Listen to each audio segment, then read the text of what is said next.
आदौ राम तपोवनादिगमनं हृत्वा मृगकाञ्चनं वैदेही हरणं जटायुमरणं सुग्रीव संभाषणं वाली निर्दलनं समुद्रतरणं लंकापुरी दाहनं पश्चात रावण कुंभकर्ण हननम एतद्धि रामायणम.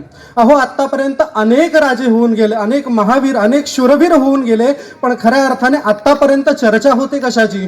प्रभू रामचंद्राच्या राज्याची. आपण जर बघायला गेलो तर प्रभू रामचंद्रांचं राज्य हे इत्यंभूत आहे. आणि ते जेव्हा शरयू नदीमध्ये स्वतः वैकुंठ गमनाला निघतात तेव्हा स्वतः ब्रह्मदेव उपस्थित म्हणून म्हणतात की जिथपर्यंत चंद्र आणि सूर्य आहे तिथपर्यंत रामा तुझं राज्य ढळू शकत नाही, पण आपण ते ढळू दिलं. अहो, 500 वर्षाच्या अगणित अशा असहकारामुळे, अगणित अशा युद्धामुळे आपलं मंदिर खऱ्या अर्थाने तुटून राहिलं आणि त्या ठिकाणी एक विशिष्ट मशीद तयार झाली. आणि आज त्याच जागी आपल्या सर्व भारतीयांचं स्वप्न पूर्ण होऊन राम मंदिर तयार होत आहे. आणि त्याच विषयाला तुमच्या समोर प्रस्तुत करतोय. नमस्कार, मी गुप्ता केतन दिनेश आपल्या सर्वांसमोर विषय मांडतोय, राम मंदिर, रामराज्य अखेर कुठपर्यंत.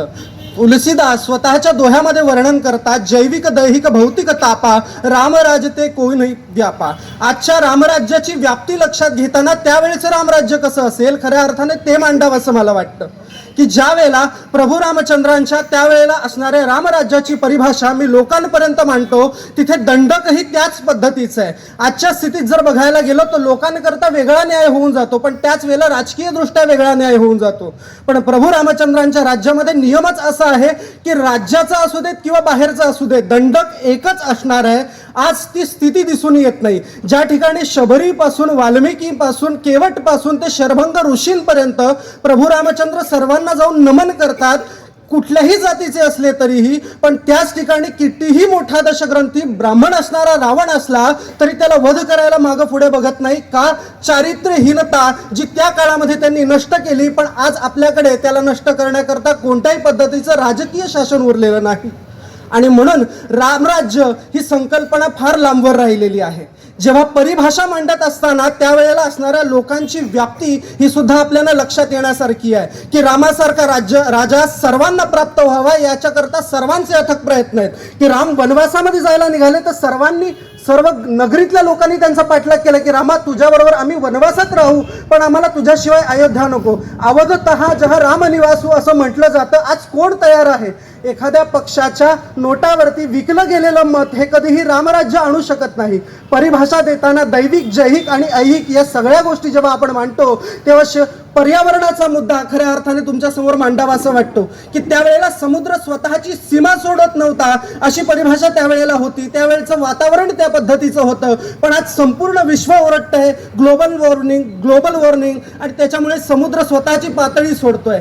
आज ज्या पद्धतीने पर्यावरणाचा ऱ्हास होतोय तो त्या काळी नव्हता, कारण की त्यावेळेचे दंडक विधान त्या पद्धतीचे होते. आज ती स्थिती आपण करू शकत नाही. म्हणून मला सांगावं असं वाटतं की रामराज्य अजून कुठवर तर फार लांब राहिलेलं आहे. अहो, आज आपल्याकडचे प्राणी सुरक्षित नाहीये.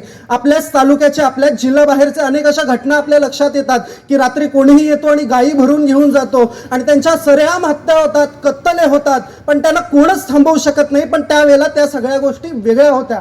त्या दिवशी एकाचं व्याख्यान असं आलं की अहो रामचंद्र मांसभक्षण करायचे, पण जेव्हा 100 पुराणं सांगतात न मांस राघव भुक्ते न चैव मधुसेवते. अहो, एवढंच काय, रामचंद्रांनी जेव्हा सांगितलं की फलमुलांशुनो दांतो तापसो ब्रह्मचारिणो शरण्यो सर्व सत्वानाम श्रेष्ठ सर्व धनुष्यताम, हा त्या काळचा नियम होता की राजवंशातला माणूस कधीही मांसभक्षण करणार नाही. एवढंच काय, दारू सुद्धा पिणार नाही. आज मला एकही राजकीय नेता त्याच्या विरुद्ध दिसू देत तेव्हा रामराज्य ही संकल्पना आपल्या समोर मांडता येईल. शेवटी जाताना मला एवढंच सांगायचं वाटेल की त्या काळी आपण बराचसा परिभास केला, पण आज स्त्रियांकरता जेव्हा मुद्दा पुढे येतो तेव्हा सर्वांच्या तोंडावरती बोट जातं. पण प्रभू रामचंद्रांनी सर्वात आधी घरामध्ये असणाऱ्या, ज्या वेळेला दशरथ राजांचा मृत्यू झाला त्यावेळेला स्वतःच्या तिन्ही आई जेव्हा सती जाण्यास निघाल्या तेव्हा त्यांना थांबवून जे स्त्री उद्धारक कार्य केलं ते आज कोणाला जमणार आहे? स्त्रियांकरता सुद्धा त्यांच्या राज्यामध्ये असणारी परिभाषा ही खऱ्या अर्थाने रामराज्याला फार वेगळ्या उंचीवरती निघून जाते.